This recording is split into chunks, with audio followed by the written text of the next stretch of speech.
22 April 2025ला पहलगाममध्ये Pakistani आतंकवाद्यांनी आपल्या पर्यटकांवर एक भ्याड हल्ला करून आपल्या 26 भावंडांना धर्म विचारून मारला। पापंचों की बची खुची जमीन को भी मिट्टी में मिलाने का समय आ गया है। जिद है मेरी दर्द चीर के निकल चुका, मौका मिले तो करूं मैं ये दोबारा।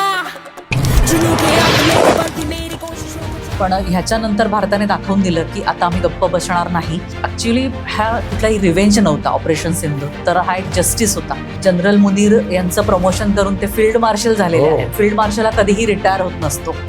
हा, he will be there for ever. मुळात पाकिस्तान म्हटलं की एक अपयशी राष्ट्र आहे आणि एक विजयाचा भ्रम निर्माण केलाय त्यांनी की आपण जे आम्ही जिंकलो, आम्ही आम्ही असं केलं। आणि एवढा वॉर चालू असताना पण IMF त्यांना कर्ज देतं। कसं असताना की जागतिक राजकारण हा एक खूप वेगळा विषय आहे आणि जागतिक राजकारणामध्ये कुणीच कोणाचं नाही आहे। पाकिस्तानी लष्कर दलांमध्ये किंवा सैन्य दलांमध्ये कमालीचा भ्रष्टाचार आहे। त्याच्यामुळे त्यांना जर स्वतःविषयी काही सिद्ध करायचं असेल, अगदी मुनीरपासून सगळ्याच अधिकाऱ्यांना, तर त्यांना कुठेतरी लष्करी खेळी करत राहणं गरजेचं आहे। मुळात आपण खूप जबाबदार असं म्हणजे न्यूक्लिअर स्टेट आहोत, कारण आपण आपली पॉलिसी डिक्लेअर केली आहे। पाकिस्तानची पॉलिसी अनडिक्लेअर्ड आहे। आपल्याला खूपच सतर्क राहण्याची गरज आहे, कारण आतून पोखरणं हाच मुख्य उद्देश आहे।